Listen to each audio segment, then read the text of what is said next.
पुराने जमाने में बसरा में एक बड़ा ऐश्वर्यवान और न्यायप्रिय बादशाह राज करता था। उसे सब कुछ प्राप्त था, किंतु उसे बहुत दिनों तक कोई संतान नहीं हुई, जिससे वह बहुत दुखी रहता था। नगर निवासी भी बादशाह के साथ मिलकर भगवान से प्रार्थना किया करते थे कि राजकुमार का जन्म हो। अंत में भगवान ने उन सब की बात सुनी और मल्लिका को गर्भ रहा और 9 महीने बाद उसके एक पुत्र पैदा हुआ। उसका नाम रखा गया जैनुस्सनम। बादशाह ने अपने राज्य के सभी प्रख्यात ज्योतिषियों को बुलाकर आज्ञा दी कि शहजादे का भविष्य पूर्ण रूपेण बताए। सबने उसकी जन्मपत्री अलग अलग बनाई, किंतु सबने बाद में एकमत होकर कहा कि यह शहजादा बड़ा साहसी और प्रतापवान होगा और अपनी पूर्ण आयु को भोगेगा, किंतु इसके सामने जीवन में कई खतरे आएंगे। बादशाह ने कहा, इसमें तो चिंता की कोई बात नहीं है। जो साहसी होता है वह खतरों का सामना करता ही है। फिर बादशाहों का तो काम ही है कि खतरों से जूझें। यह खतरे और विपत्तियां ही बादशाहों को जीवन का मार्ग दिखाती है। तुम लोगों ने जी खुश करने वाली भविष्यवाणी की है। यह कहकर बादशाह ने ज्योतिषियों को अच्छा इनाम देकर विदा किया। शहजादा बड़ा हुआ तो उसकी शिक्षा दीक्षा के लिए प्रत्येक विषय के लिए योग्यतम गुणी नियुक्त किए गए। कुछ ही दिनों में वह प्रत्येक विद्या और कला में निपुण हो गया, किंतु बुढ़ापे की औलाद होने की वजह से वह लाड में कुछ बिगड़ भी गया और अपव्ययी हो गया। कुछ समय के बाद उसका पिता रोगग्रस्त हुआ और कोई दवा उस पर प्रभावकारी न हुई। मरने के पहले उसने जैनुस्सनम को नसीहत की कि तुम निठल्ले और स्वार्थी लोगों की संगत से बचना और अपव्यय न करना, और जैसा बादशाहों को शोभा देता है दंड और उदारता की नीतियों में संतुलन रखना। फिर बूढ़ा बादशाह मर गया। जैनुस्सनम ने निश्चित अवधि तक उसका मातम किया और फिर राज सिंहासन पर बैठा। अनुभव तो था नहीं, एक बार ही इतना कोष पाया तो दोनों हाथों से लुटाने लगा और भोग विलास में प्रवृत्त हो गया। उसकी मां ने बहुत समझाने की कोशिश की, किंतु उसने उसकी बात अनसुनी कर दी। फलतः खजाना खाली हो गया, राज्य प्रबंध चौपट हो गया और सैनिक नौकरी छोड़ने लगे। अब उसकी समझ में आया कि कहां गड़बड़ हो गई। उसने अपने नौजवान मित्रों को उच्च पदों से हटा दिया और अनुभवी राज्य प्रबंधकों को रखा। उन्होंने उसे उसकी भूलें बताई और किसी तरह राज्य प्रबंध चलाए रखा, किंतु अच्छी तरह राज्य संचालन के लिए धन की आवश्यकता थी और जैनुस्सनम रात दिन इसी चिंता में रहने लगा कि धन कहां से प्राप्त किया जाए। एक रात को उसने स्वप्न में देखा कि एक वृद्ध उससे मुस्कुराकर कह रहा है, ओ जैनुस्सनम, तुम यह बात समझ लो कि हर रंज के बाद खुशी आती है और हर विपत्ति के बाद सुख मिलता है, इसलिए निराश न हो। यदि चाहते हो कि इस दुख से उभरो तो फौरन अकेले ही काहिरा चले जाओ, जो मिस्र की राजधानी है। वहां तुम्हारा भाग्य जागेगा और तुम्हारे दुख दूर हो जाएंगे। जगने पर उसने अपनी मां से सपने का हाल कहा और यह भी कहा कि मैं अपना भाग्य जगाने को काहिरा जाऊंगा। उसकी मां ने समझाया, बेटे, सपने तो रोजाना ही दिखाई देते हैं और अजीब अजीब दिखाई देते हैं, वे सच्चे थोड़े ही होते हैं। तुम्हें अकेले इतनी लंबी यात्रा नहीं करनी चाहिए। जैनुस्सनम जिद्दी तो था ही, कहने लगा, अम्मा, तुम कैसी बातें करती हो? ऐसे सपने गलत नहीं होते। बड़े बड़े नबियों को महत्वपूर्ण बातें सपने ही में दिखाई दी। मुझे जो वृद्ध सपने में दिखाई दिया वह कोई महान संत था, उसकी बात झूठी नहीं हो सकती। मां ने उसे बहुत समझाना चाहा कि इस बेकार की खतरनाक यात्रा से बाज आए, किंतु जब जैनुस्सनम कोई बात मन में ठान लेता था तो उसे पूरा ही करके छोड़ता था। उसने राज्य का प्रबंध अपनी मां के सुपुर्द किया और स्वयं गुप्त रूप से महल से निकलकर काहिरा की ओर रवाना हो गया। उसने अपने साथ एक भी आदमी न लिया। कई दिनों की जोखिम भरी और कष्टदायी यात्रा करने के बाद वह काहिरा के सुंदर और विशाल नगर में जा पहुंचा। हारा थका वह एक मस्जिद के अंदर जाकर सो रहा। उसने फिर स्वप्न में उसी बूढ़े को देखा जो कह रहा था, मैंने तुम्हारा साहस देखने के लिए तुम्हें काहिरा बुलाया था। तुम इस परीक्षा में पूरे उतरे। तुम बड़े शक्तिशाली राजा बनोगे। तुम बसरा लौट जाओ, वहीं पर तुम्हें अपार धन राशि मिलेगी। जैनुस्सनम जगा तो सोचने लगा कि इस बूढ़ी ने मुझे अच्छा बेवकूफ बनाया। अगर बसरा ही में मुझे धन प्राप्ति होनी थी तो काहिरा तक क्यों दौड़ाया। उसने सोचा कि यह भी अच्छा हुआ कि यह बात मैंने अपनी मां के सिवा किसी और से नहीं कही, नहीं तो सभी लोग मेरी मूर्खता पर हंसते। खैर, बेचारा फिर बसरा को चल पड़ा और कुछ दिनों में वहां कुशलता पूर्वक पहुंच गया। उसकी मां को उसके इतनी जल्दी लौट आने पर आश्चर्य हुआ और उसने इसका कारण पूछा तो जैनुस्सनम ने काहिरा की मस्जिद में देखिए दूसरे सपने का हाल बताया। मां ने उसे धीरज देकर कहा, ठीक ही है बेटा, तुम्हें यही बसरा में यथेष्ट धन प्राप्त होगा। रात को जैनुस्सनम ने फिर सपने में उसी बूढ़े को देखा। वह कह रहा था, सुनो जैनुस्सनम, अब वह समय आ गया है जब तुम्हें अतुलित धनराशि मिलने वाली है। अब मेरी बात को ध्यान देकर सुनो। तुम्हारे पिता ने पहले अमुक जगह महल बनवाया था और वहां रहते थे। फिर उन्होंने यह महल बनवाया। पुराने महल में कोई नहीं रहता था। तुम वहां एक फावड़ा लेकर अकेले जाओ और जमीन खोदना शुरू करो। थोड़ी देर बाद तुम्हें बड़ा खजाना मिलेगा। जैनुस्सनम ने सुबह अपनी मां को बताया कि रात को वही बूढ़ा फिर मेरे सपने में आया था और उसने यह कहा है। यह सुनकर उसकी मां हंसने लगी। बोली, यह बूढ़ा भी अजीब है। 2 बार सपने में आकर उसने तुम्हें बेकार इधर से उधर दौड़ाया। अब तीसरी बार भी कुछ बकवास कर गया जिसका कोई मतलब नहीं हो सकता। जैनुस्सनम ने कहा, अब तो मुझे भी उसकी बात पर विश्वास नहीं रहा है, लेकिन यह अंतिम बार है जब उसकी बात मान रहा हूं। इस बार भी कुछ हाथ ना आया तो आइंदा उसकी बात पर ध्यान न दूंगा। मां ने कहा, चलो ये भी करके देख लो। इतना तो स्पष्ट है कि पुराने मकान का सहन खोदने में काहिरा की यात्रा से कम मेहनत है। जैनुस्सनम ने कहा, कुछ अजब भी नहीं कि इस बार उसकी बात ठीक निकले। मां ने कहा, तुम जो चाहो करो, मैं तो अब भी कहती हूं कि यह सब बेकार की बातें हैं। जैनुस्सनम ने कुछ उत्तर दिया, किंतु मां से छुपाकर उसने पुराने महल को खोदना शुरू कर दिया। उसने लगभग 1 गज गहरा गड्ढा खोद डाला, लेकिन वहां 1 पैसा भी नहीं निकला। वह यकायक बैठ गया और सोचने लगा कि मैं फिर मूर्ख बना। मेरी मां को मालूम होगा तो बहुत हंसेगी और कहेगी कि लड़का पागल हो गया है, बेकार ही महल खोदकर खराब किया। कुछ देर सुस्ताने के बाद वह फिर उठा और खोदने लगा। अकस्मात उसका फावड़ा किसी कड़ी चीज पर पड़ा और उसने संभल कर खोदा तो संगमरमर की एक चट्टान पाई। उसको हटाया तो उसके नीचे सीढ़ियां दिखाई दी। उसने एक मोमबत्ती जलाई और उसके उजाले में सीढ़ियों से नीचे उतर गया।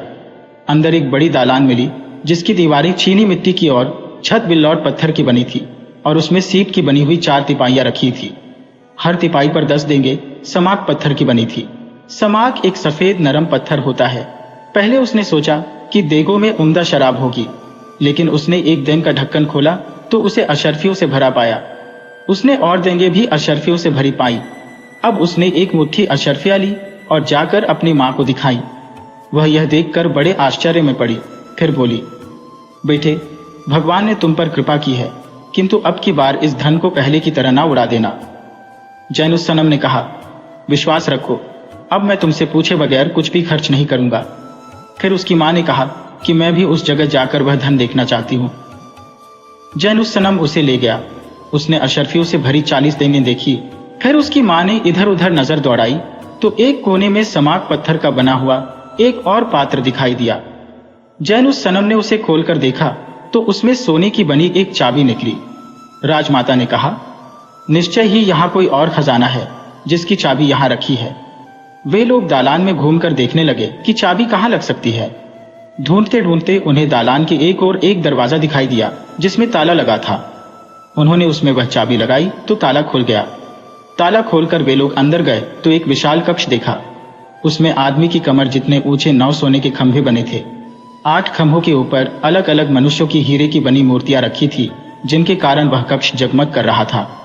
जैनुस्सनम उन मूर्तियों का सौंदर्य देखता ही रह गया। 9वें खंभे पर कोई मूर्ति नहीं थी। उस खंभे पर एक सफेद रेशमी कपड़ा मढ़ा था जिस पर लिखा था, प्रिय पुत्र, यह 8 मूर्तियां अनुपम और अमूल्य है, किंतु 9वें खंभे के लिए जो मूर्ति है वह इससे भी बढ़कर है। अगर तुम उसे भी प्राप्त करना चाहते हो तो काहिरा चले जाओ। वहां मेरा पुराना सेवक मुबारक रहता है।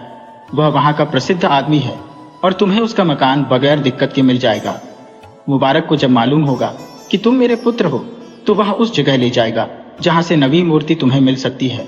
यह पढ़कर जैनुस्सनम और धन दौलत को भूल गया और उसे नवी मूर्ति प्राप्त करने की धुन सवार हो गई। उसने अपनी मां से कहा, अम्मा, अब मैं नवी मूर्ति पाए बगैर नहीं रह सकता। मैं फिर काहिरा जाऊंगा। उसकी मां बोली, अब मैं तुम्हें कैसे रोक सकती हूँ? तुम ऐसे महान सिद्ध के आदेश पर काम कर रहे हैं जो सर्वज्ञ है। तुम्हें उसके आदेश के पालन से कोई हानि नहीं हो सकती। तुम राज्य प्रबंध की भी चिंता न करो, मैं मंत्री की सहायता से सब संभाल लूंगी। लेकिन अब तुम पहले की तरह अकेले न जाना। अब की बार तुम्हें अकेले जाने का आदेश भी नहीं दिया गया है।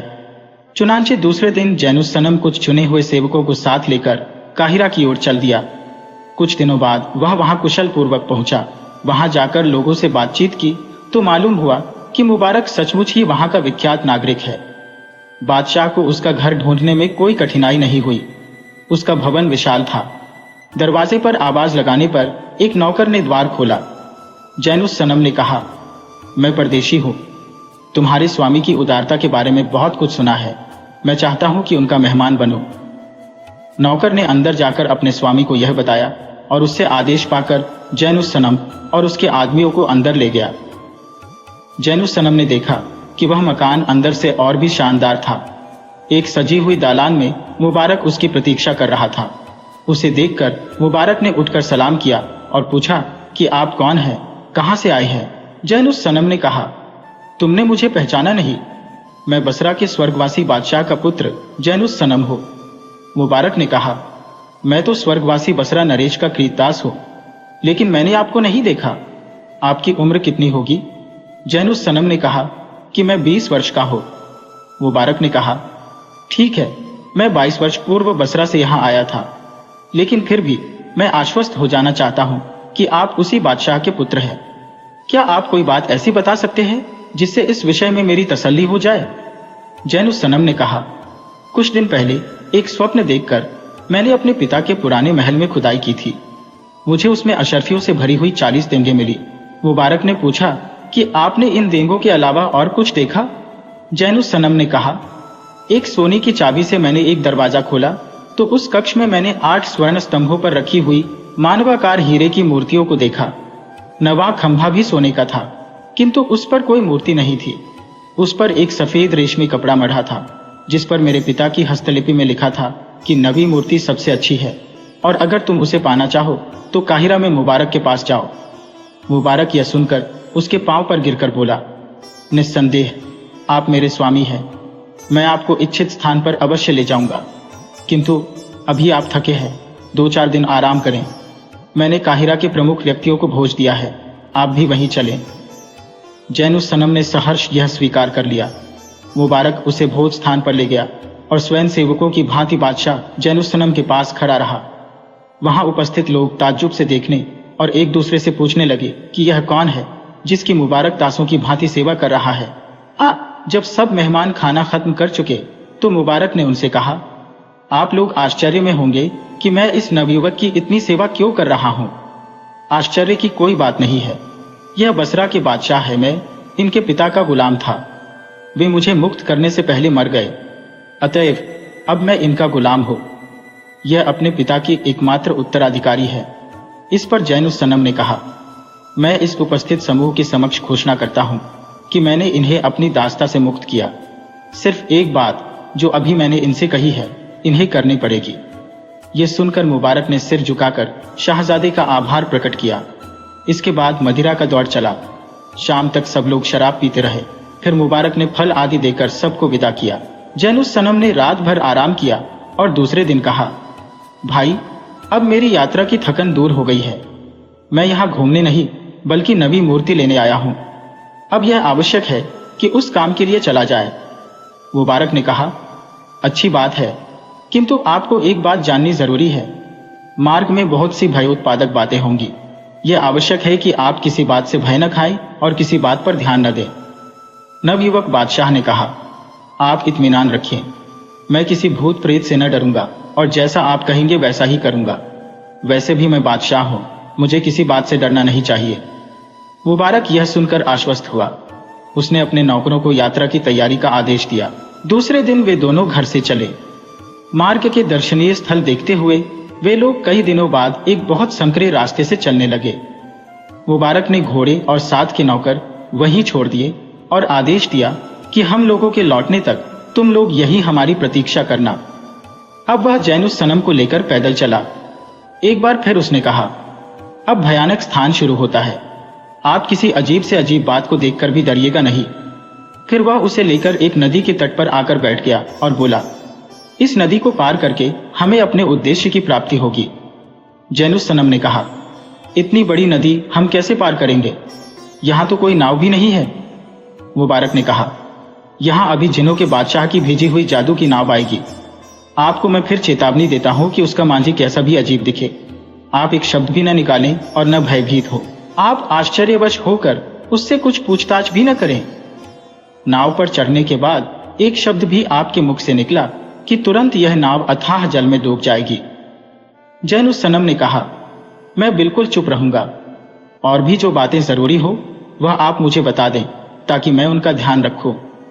वे लोग यह बातें कर ही रहे थे कि उन्होंने एक चंदन की नाव जिसमें नीला रेशमी पाल लगा हुआ था अपनी ओर आते देखी। उस बड़ी नाव का केवट एक मांझी था जिसका सिर हाथी का सा था और शेष शरीर सिंह जैसा।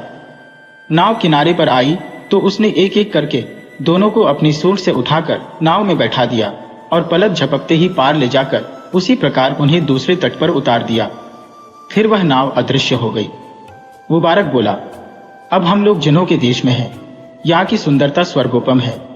देखिए कैसे लहलाते खेत हैं जिनके चारों ओर सुंदर फूल और सब्जियां लगी है। फलदार पेड़ की शाखाएं हलों के भार से धरती छू रही है। जगह जगह सुंदर पक्षी कलरव कर रही है। जैनुस सनम भी उस स्थान की शोभा देखकर मग्न हो गया। उसे लग रहा था कि उसकी रास्ते की सारी थकन उतर गई है। वह बहुत देर तक वहां की प्राकृतिक सुषमा का आनंद लेता रहा। फिर दोनों आगे बढ़े और एक दिशा में चलने लगे। काफी देर चलने के बाद वे एक किले के पास पहुंचे। ये किला हीरे से निर्मित था। किले के चारों ओर बड़ी गहरी और चौड़ी खाई थी। खाई और किले की दीवार के बीच लंबे और घने पेड़ थे जिन्होंने किले को लगभग छुपा रखा था। किले के मुख्य द्वार के सामने खाई पर 12 गज लंबा और 6 गज चौड़ा सीपी का पुल बना हुआ था। मुख्य द्वार पर भयानक जिनों का पहरा बैठा था ताकि बादशाह की अनुमति के बगैर कोई अंदर न आ सके। मुबारक वहीं ठहर गया। उसने जैनुस सनम से कहा, अगर हम यहां से आगे बढ़े तो यह महाभयानक जिन्न हमें जीवित नहीं छोड़ेंगे। अब मैं हम दोनों की रक्षा के लिए मंत्र पढ़ूंगा जिससे यहां जिन्न हमारे समीप न आ सके। ये कहकर मुबारक ने अपनी कमर से बंधा हुआ एक थैला खोला। उसमें 4 पटके थे। उसने एक पटका अपनी कमर और दूसरा अपनी पीठ पर बांधा। बाकी 2 पटके उसने इसी तरह बांधने के लिए जैनुस सनम को दिए। फिर उसने जमीन पर 2 चादरें बिछाई। उन चादरों के कोनों और किनारों पर पत्थर रखकर उसने उन्हें स्थिर कर लिया। फिर वह जैनुस सनम से बोला, अब मैं जिनों के बादशाह का आह्वान करता हूँ। उसी का यह किला है। अगर वह यहाँ किसी भयानक रूप में आएगा तो उसका मतलब यह होगा कि वह हमारे आने से प्रसन्न नहीं है और हम लोग बड़े दुख में पड़ जाएंगे।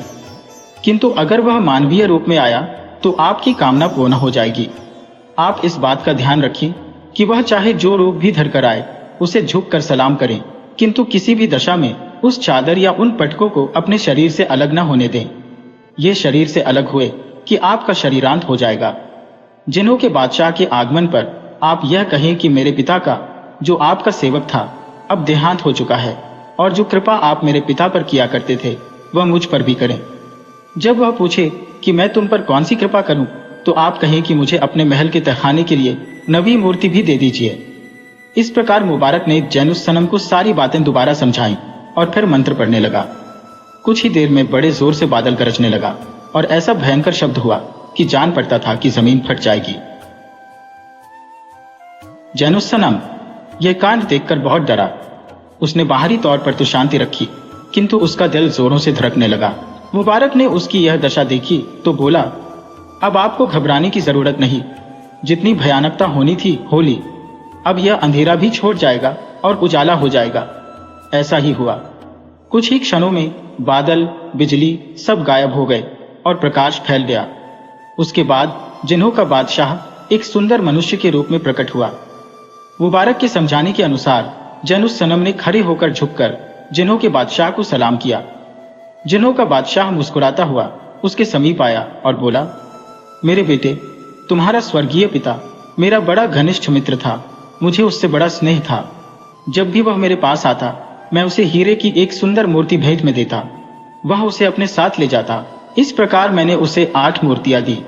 मैंने उससे यह भी कहा कि तुम नवी मूर्ति के लिए भी स्वर्ण स्तंभ बनवाओ और उस पर एक सफेद रेशमी चादर में अपने बेटे के लिए संदेश लिखकर छोड़ दो। तुमने वह संदेश पढ़ा और उसके अनुसार यहाँ आए हो। मैंने तुम्हारे पिता से प्रतिज्ञा की थी कि नवी मूर्ति मैं जैनुस सनम को दूंगा। नवी मूर्ति सुंदरता में पहले की 8 मूर्तियों से कहीं अच्छी है। मैंने भी अपने प्रण के पालन हेतु वृद्ध के रूप में तुम्हें सपना दिया था, और मैंने ही तुम्हारे पहले महल में छुपा हुआ खजाना तुम्हें दिलवाया था, और तुमने अशरफियों की देंगें पाई, और फिर अंदर के कमरे में जाकर उसे खोलकर तुमने स्वर्ण स्तंभ पर स्थापित हीरक मूर्तियों को देखकर और फिर अपने पिता द्वारा लिखित संदेश को पढ़ा। मुझे मालूम है कि उस संदेश को पढ़कर ही तुम मुबारक के साथ यहाँ आए हो। उसके बाद जिन्हों के बादशाह ने कहा, तुम्हारी मनोकामना अवश्य पूरी होगी और तुम्हें तुम्हारी वांछित वस्तु मिलेगी। अगर मैं तुम्हारे पिता से उसका वादा न करता तो भी नवी मूर्ति तुम्हें ही देता, लेकिन उससे पहले तुम्हें मेरा एक काम करना होगा। तुम मेरे लिए एक कन्या लाओ। उसकी अवस्था 15 वर्ष की होनी चाहिए, वह रूपवती भी हो और उसका हृदय भी निर्मल हो। किंतु मैं तुम्हें चेतावनी देता हूं, तुम उसके साथ भूलकर भी दुष्कर्म न करना, वरना तुम्हारी मृत्यु हो जाएगी। जैनुस सनम ने कहा, मैं आपकी आज्ञा अनुसार आपके उपभोग के लिए एक 15 वर्ष की कन्या जरूर लाऊंगा। किंतु कठिनाई यह है कि मैं उसका बाह्य सौंदर्य तो देख सकता हूं, किंतु उसके अंतःकरण का हाल मुझे किस प्रकार ज्ञात हो सकता है। हम मनुष्य एक दूसरे के दिल का हाल नहीं जानते। जिन्हों का बादशाह मुस्कुराकर बोला, तुम बुद्धिमान हो, तुम्हारी बात ठीक है। तुम मनुष्य तो एक दूसरे के दिल का हाल नहीं ही जानते। हम जिन्न लोग भी एक दूसरे के दिल की बात नहीं जान पाते। लेकिन मैं तुम्हारी कठिनाई दूर करूंगा। मैं तुम्हें एक दर्पण दूंगा। इस आईने से तुम्हें हर एक कन्या के अंतःकरण का ज्ञान हो जाएगा। जब तुम्हें कोई 15 वर्ष की सुंदरी मिले तो उसका रूप इस शीशे में देखना। यदि उसका अंतःकरण निर्मल होगा तो वह इस दर्पण में भी सुंदरी दिखाई देगी, किंतु अगर उसका हृदय मलिन होगा तो वह इसमें कुरूप दिखाई देगी। किंतु उसकी पवित्रता अक्षुण्ण रखने की जो शर्त मैंने रखी है, मैं तुम्हें उसकी याद दिलाता हूं। यह शर्त टूटी और तुमने उस कन्या को खराब किया तो मैं तुम्हारे प्राण ले लूंगा। इस बात में कोई रियायत नहीं होगी। जैनुस सनम ने कहा कि मुझे आपकी शर्त मंजूर है।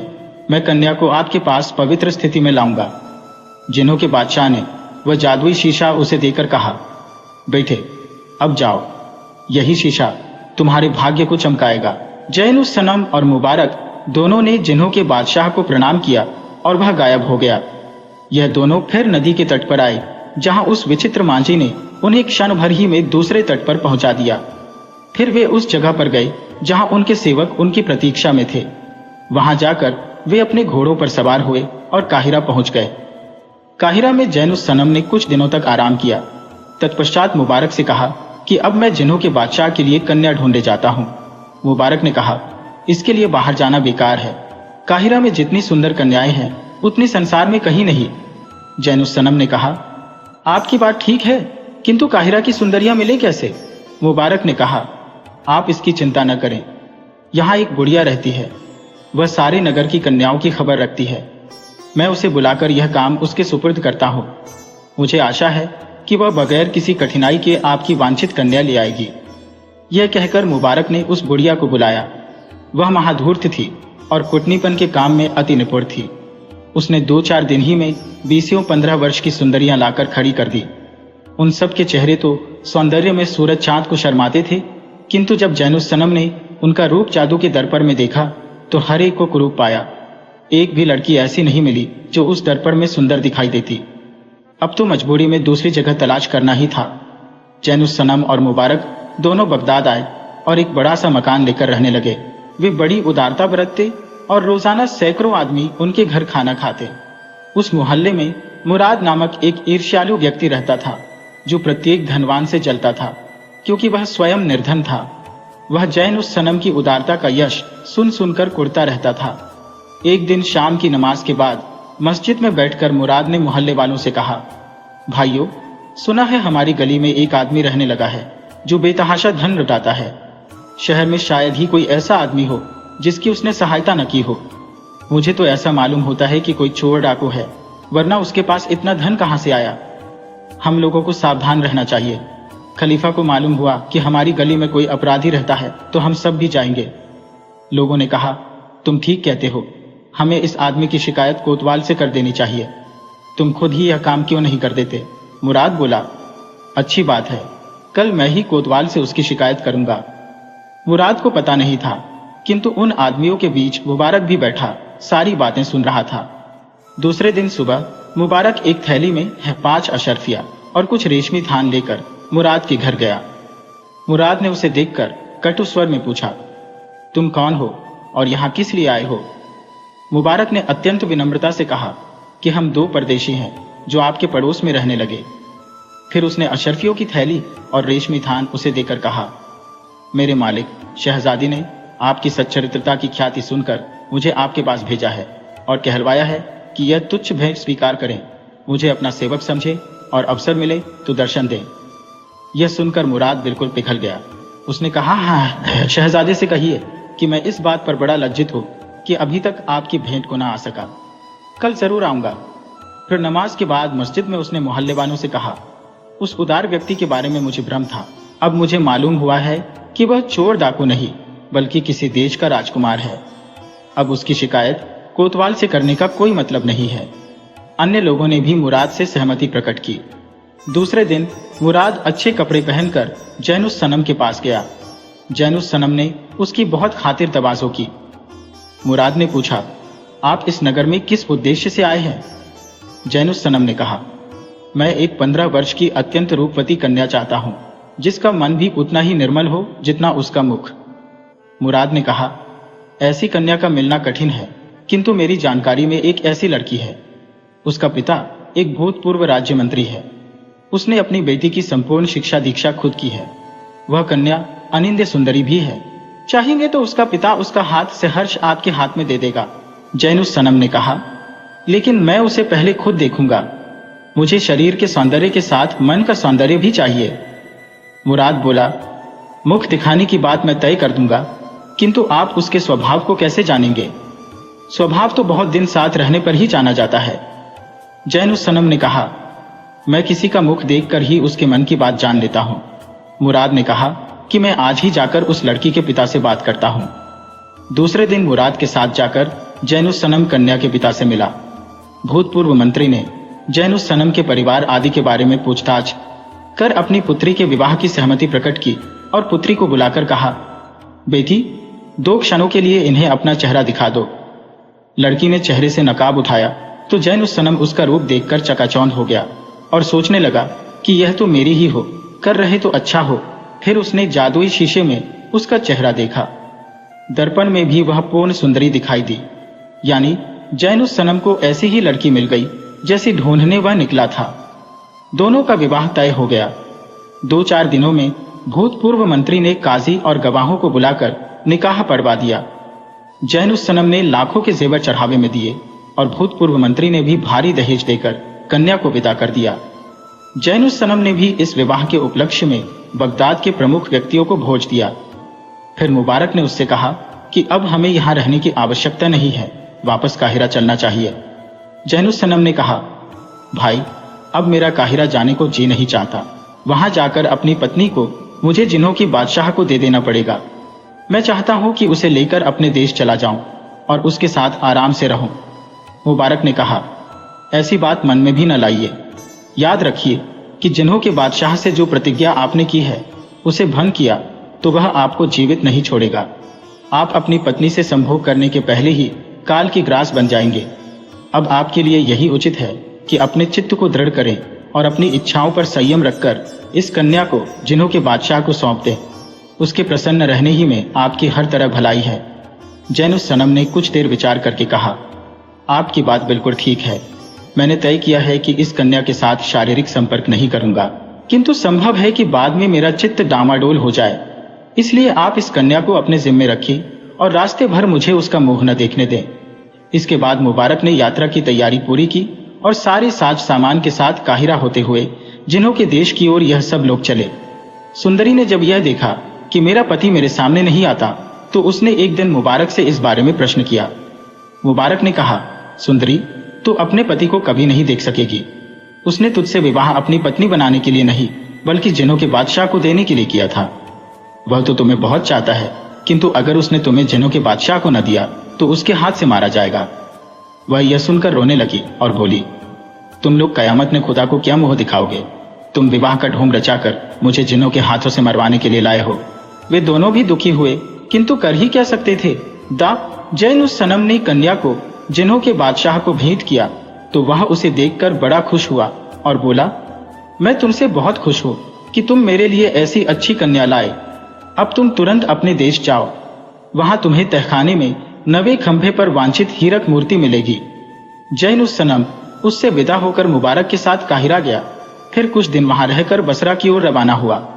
इस सारे अरसे में वह अपनी सुंदरी पत्नी को याद करके रोता रहा, जिसे उसने मरने के लिए जिन्हों के बादशाह को दे दिया था, और वह भी उसके और उसके पिता के साथ छल करके। सारे रास्ते शोकमग्न रहकर वह बसरा पहुंचा। उसके मंत्री और सभासद उसकी वापसी पर बहुत खुश हुए। सबसे मिलने जुलने के बाद वह अपनी मां के महल में गया और उसे यात्रा का पूरा वृत्तांत बताया और कहा कि बगदाद के भूतपूर्व मंत्री की पुत्री से विवाह करके उसे जिन्हों के बादशाह को दे आया हूं। बुढ़िया ने अत्यंत प्रसन्न होकर कहा, अब तुम्हें जरूर नवी हीरे की मूर्ति मिल जाएगी। अब तुम उस जगह चलो जहां पहले वाली 8 मूर्तियां हैं। जैनुस सनम ने मुंह से तो कुछ न कहा, किंतु मन में कहता रहा कि ऐसी सुंदर जीवित मूर्ति को खोने के बाद मैं मुर्दा मूर्ति लेकर क्या करूंगा। इसी कुरन को लिए हुए मां के साथ तहखाने में आया, किंतु वहां जाकर देखा कि नवे खंभे पर हीरे के बदले एक सुंदरी खड़ी है। पास जाकर देखा तो वही कन्या थी जिससे उसने विवाह किया था। जैनुस सनम उसे देखकर स्तंभित रह गया। सुंदरी बोली, तुम्हें तो दुख हो रहा होगा कि इसे तो मैं मरने के लिए छोड़ आया था, ये फिर मेरे सिर पड़ गई। जैनुस सनम ने कहा, भगवान ही जानता है कि तुम्हें छोड़ने का मुझे कितना दुख था, किंतु मैं वचनबद्ध था। और फिर इस बात का डर था कि वचन तोड़ने पर जिन्हों का बादशाह मुझे मार डालेगा। मैंने तो रास्ते में भी कई बार सोचा कि वचन तोड़कर तुम्हें अपने महल में ले आऊं, किंतु मेरे वयोवृद्ध मित्र ने मुझे इस बात से रोके रखा। मुझे नवी मूर्ति की बिल्कुल चिंता नहीं थी, किंतु मुबारक ने जिन्हों के बादशाह को नाराज करने से मुझे बाज रखा। अब मैंने तुम्हें बैठे ही पा लिया है। अब मुझे नवी मूर्ति की तो क्या, सारे संसार के धन दौलत और राजपाट की कोई परवाह नहीं है। जैनुस सनम की मां आश्चर्य के साथ यह सब बातें देख सुन रही थी कि अचानक एक घनघोर शब्द हुआ और सारा भवन हिलने लगा। जैनुस सनम की मां यह देखकर और घबराई और चीख पड़ी। इतने में जिन्हों का बादशाह मनुष्य रूप में प्रकट हुआ और जैनुस सनम की मां से बोला, मल्लिका, मैं तुम्हारे पुत्र से ही स्नेह रखता था। मैं इसे सफल बादशाह देखना चाहता था, इसलिए मैंने तरह तरह से इसके शौर्य, विनय, आत्मसंयम और प्रतिज्ञा पालन की परीक्षा ली। यह सुंदरी और सच्चरित्र कन्या भी मैंने अपने लिए नहीं, वास्तव में तुम्हारे पुत्र के लिए चुनी थी। इसलिए मैंने इसे यहाँ पहुंचा दिया, और यह लो, नवे खंभे पर लगाने के लिए यह हीरक मूर्ति भी लो। यह कहकर उसने खंभे पर हीरक मूर्ति लगाई और गायब हो गया। सब लोग बहुत खुश हुए और राज्य में कई दिनों तक बादशाह के विवाह का महोत्सव रहा। उपर्युक्त कहानी के मध्य में एक यात्रा में जैनुस सनम के दरियावार देश में जाने का भी उल्लेख है। वहां की एक चित्ताकर्षक कथा उसने सुनी थी। वह कथा भी इस जगह कही जाती है। हैरन नगर में एक बड़ा प्रतापी बादशाह था, जिसे भगवान ने सब कुछ दे रखा था, किंतु उसकी कोई संतान नहीं थी। एक रात को उसे सपने में दिखाई दिया कि एक दिव्य पुरुष उससे कह रहा है, उठ, भगवान तेरी मनोकामना पूरी करेगा। सुबह माली से अपने बाग का एक अनार मंगाकर खाना। सवेरे नमाज पढ़ने के बाद उसने माली से अनार मंगाया और उसमें से निकले 50 दाने खाए, क्योंकि उसकी 50 रानियां थी। इसके बाद वह एक एक कर सभी के पास गया। ईश्वर की कृपा से एक रानी पीरोज के अलावा उसकी सभी रानियां गर्भवती हो गईं। बादशाह को इस बात से बड़ी ग्लानि हुई। उसे विश्वास हो गया कि यह रानी बांझ है। उसने चाहा कि पीरोज का वध करवा दे, किंतु उसके मंत्री ने उसे ऐसा करने से रोका और कहा कि संभव है वह भी गर्भवती हो, किंतु उसमें गर्भ के लक्षण प्रकट न हुए हो। बादशाह ने कहा, अच्छी बात है, मैं इसका वध नहीं कराऊंगा, किंतु इसे अपने पास नहीं रहने दूंगा। मंत्री ने कहा, ठीक है, उसे आप अपने भतीजे सुमेर के पास, जो समारिया देश का हाकिम है, भेज दीजिए। अतएव बादशाह ने पीरोज को समरिया भेज दिया और साथ ही अपने भतीजे को पत्र लिखा कि हम अपनी रानी को तुम्हारे पास भेज रहे हैं। यदि उसके कोई पुत्र पैदा हो तो मुझे खबर देना। समरिया में दिन पूरे होने पर पीरोज ने एक पुत्र को जन्म दिया। सुमेर ने सूचना भिजवाई कि रानी के पुत्र हुआ है। बादशाह यह सुनकर खुश हुआ, किंतु उसने पीरोज को वापस नहीं बुलाया। उसने सुमेर को लिखा कि यहाँ भी भगवान की दया से 49 रानियों के पुत्र हुए हैं।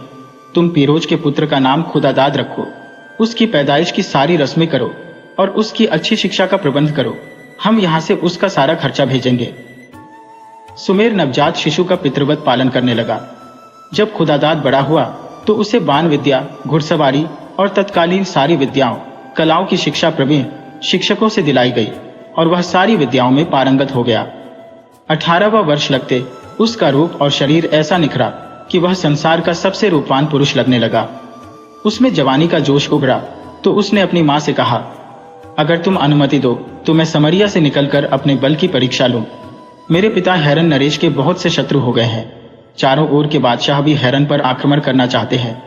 आश्चर्य है कि ऐसे कठिन समय में भी मेरे पिता ने मुझे क्यों नहीं बुलाया और मेरे शौर्य का उसने लाभ क्यों नहीं उठाया। फिर भी मेरा घर बैठना उचित नहीं है। मेरे पिता ने मुझे नहीं बुलाया तो न सही, मुझे चाहिए कि मैं स्वयं ही उसकी सेवा में उपस्थित हूँ।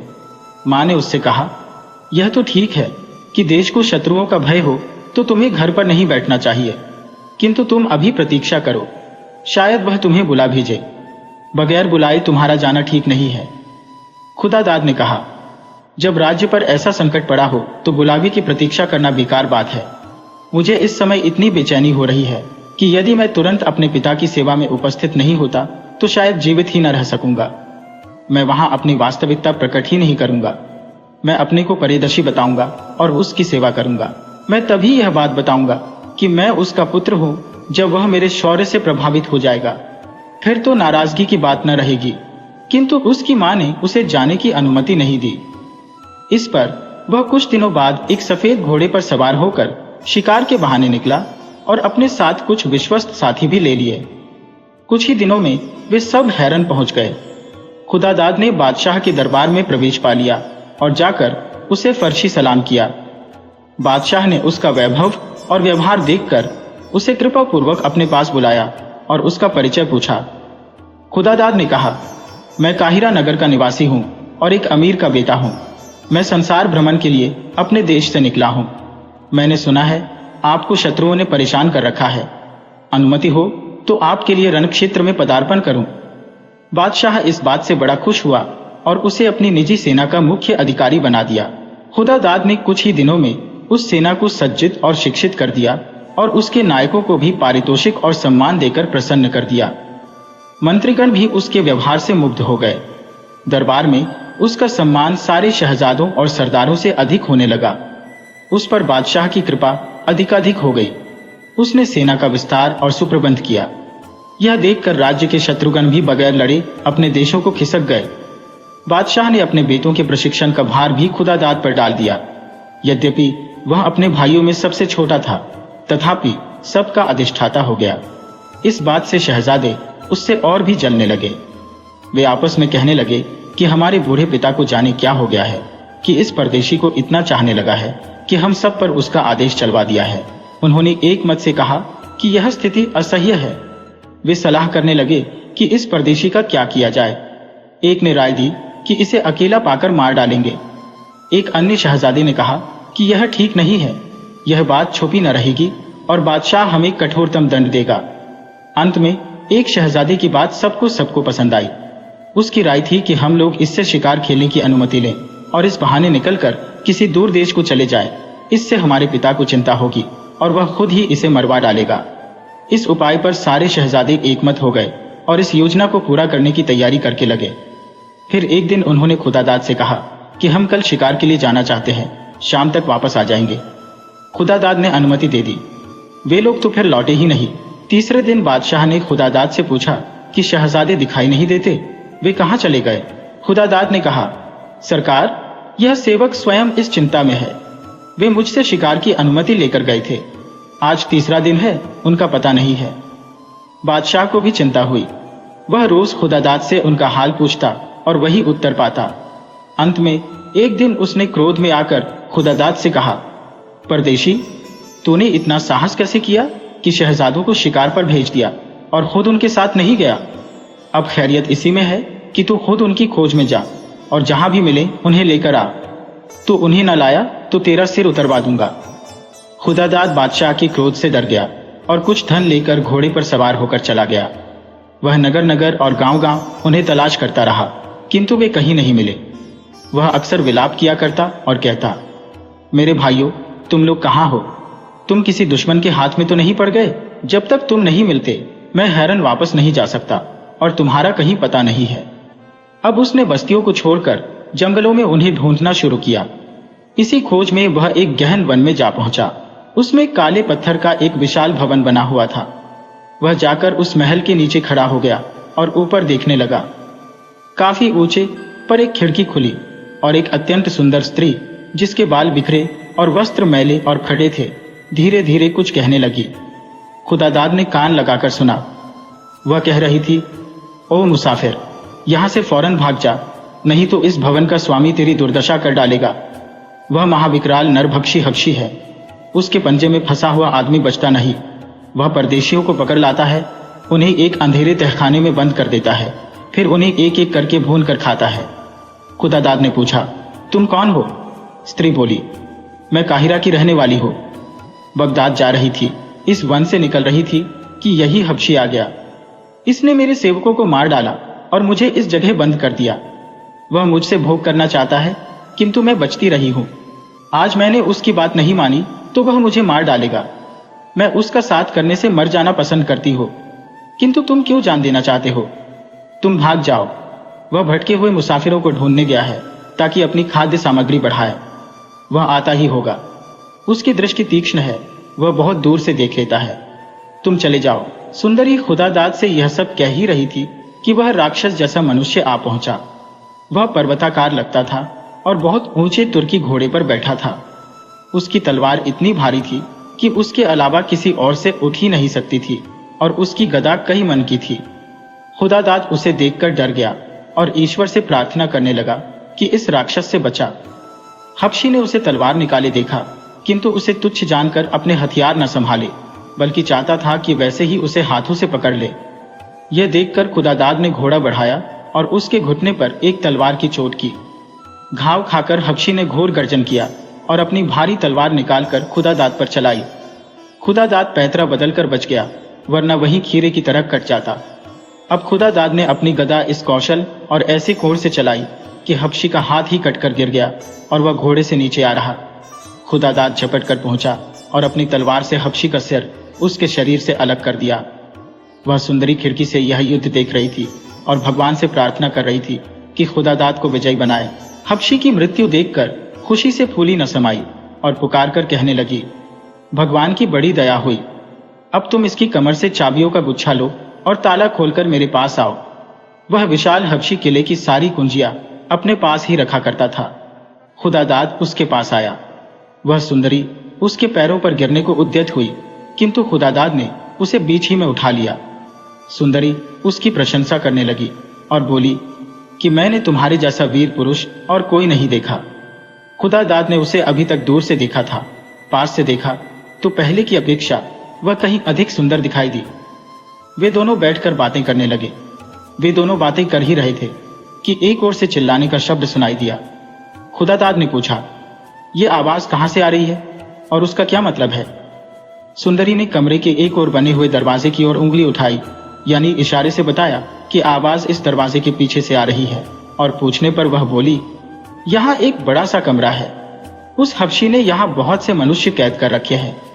नए लोगों को लाकर वह यही रखता था और प्रतिदिन वहां जाकर एक मनुष्य को चुनकर बाहर लाता था और भून कर खा जाता था। खुदादाद ने कहा कि मैं उन्हें इस कैद से छुड़ाना चाहता हूं। वे दोनों उस दरवाजे के पास गए और विभिन्न कुंजियां लगा लगाकर उसे खोलने का प्रयत्न करने लगे। कई कुंजियां लगने से ताला देर तक खड़खड़ाता रहा। अंदर से आने वाली चीख पुकार और बढ़ गई। खुदादाद को इस बात पर आश्चर्य हुआ कि यह रोना पीटना क्यों बढ़ गया है। सुंदरी ने कहा कि ताला खड़खड़ाने से वे समझते हैं कि हबशी आया है और उनमें से किसी को ले जाएगा। उनकी आवाज भी ऐसी थी जैसे किसी गहरे कुएं के अंदर से आ रही हो। ताला खुलने पर एक लंबा जीना दिखाई दिया। वे उतर कर नीचे गए तो देखा कि एक तंग अंधेरी जगह में 100 के लगभग आदमी पड़े हैं, जिनके हाथ पांव बंधे हैं। खुदादाद बोला, मित्रों, अब भय त्याग दो। भगवान की दया से मैंने तुम्हारे शत्रु हबशी को मार डाला है। वे यह सुनकर बड़े खुश हुए। खुदादाद ने उनके बंधन खोलने शुरू किए। जिनके बंधन खुलते थे वे औरों के भी खोलने लगते थे। इस प्रकार अल्प समय ही में सारे लोग मुक्त हो गए। तहखाने से बाहर निकलकर सबने खुदादाद के पांव चूमे और उसे आशीर्वाद देने लगे। जब वे महल के बाहर खुले प्रकाश में आए तो खुदादाद ने देखा कि उनमें उसके वे सभी भाई हैं जिन्हें वह ढूंढने निकला था। उसने कहा, भगवान की बड़ी अनुकंपा है कि तुम लोग सही सलामत हो। तुम्हारे पिता तुम्हारे वियोग में अति कातर हो रहे हैं। तुम लोगों में से तो कोई राक्षस के पेट में नहीं गया। यह कहकर उसने उन्हें गिना और शेष समूह से अलग कर दिया। सारे शहजादी एक दूसरे के गले मिले। खुदादाद ने सुंदरी से पूछकर हबशी के भंडार गृह का पता लगाया और सब लोगों को भरपेट भोजन कराया। उसने यह भी देखा कि गोदामों में तरह तरह की मूल्यवान वस्तुएं, रत्न, सुगंधिया, रेशमी थान, मखमल आदि के ढेर लगे हैं। यह माल हबशी ने व्यापारियों से लूटा था जिन्हें वह तहखाने के लिए पकड़ लाता था। उस गोदाम में सारे मुक्त बंदियों को ले जाकर खुदादाद ने कहा कि अपना अपना माल उठा लें। सबने अपनी अपनी गठरियां ली तो खुदादाद ने शेष वस्तुओं में से भी अधिकांश उन्हें बांट दी। किंतु उसने कहा कि इस सुनसान वन में से तुम लोग इन चीजों को ले कैसे जाओगे? उन्होंने कहा, यह हबशी हमारी ऊंट और खच्चर भी पकड़ लाता था। वे कहीं बंधे होंगे। खुदादाद पशुशाला में गया तो उसने सैकड़ों ऊंटों और खच्चरों के अलावा शहजादों के घोड़े भी बंधे देखे। उनकी रखवाली हबशी सेवक करते थे। वे सब इन बंदियों को छूटा देखकर समझ गए कि हमारा हबशी मालिक मारा गया। वे सब जान बचाकर इधर उधर भाग गए। खुदादाद ने उन्हें जाने दिया। फिर खुदादाद ने उस सुंदरी से कहा, तुम्हें यह हबशी कहां से लाया था? हम तुम्हें वहीं पहुंचा देंगे। यह हैरन के शहजादे तो तुम्हारे देश को जानते ही होंगे, वही तुम्हें पहुंचा देंगे। लड़की बोली, यह मैं पहले ही बता चुकी हूं कि मैं काहिरा की रहने वाली हूं। तुमने मेरी जान और इज्जत बचाई, इसके लिए तुम्हारी अति आभारी हूं। मैं अपना और हाल क्या बताऊं? बस इतना काफी है कि मैं भी एक शहजादी हूं। एक दुष्ट ने मेरे पिता को मार डाला और उसके देश को लूट लिया। मैं वहां से भागी और यहां आकर इस राक्षस जैसे हबशी के हाथ पड़ गई। इस पर खुदादाद तथा अन्य शहजादों ने जोर दिया तो वह अपना विस्तृत वृत्तांत इस प्रकार बताने लगी। उस सुंदरी ने कहा कि काहिरा के निकट दरियाबार नाम एक द्वीप है। उसका बादशाह सब प्रकार से सुखी था, किंतु उसे संतान न होने का बड़ा दुख था। वर्षों की प्रार्थनाओं और सिद्धों के आशीर्वादों से उसके यहाँ एक पुत्री जन्मी। मैं ही वह अभागी हूँ। मेरे जन्म पर मेरे पिता ने बड़ा समारोह किया। मैं बड़ी हुई तो उसने मुझे सारी विद्याओं और कलाओं की शिक्षा दिलवाई। उसने मुझे राज्य के प्रबंध की स्वयं शिक्षा दी।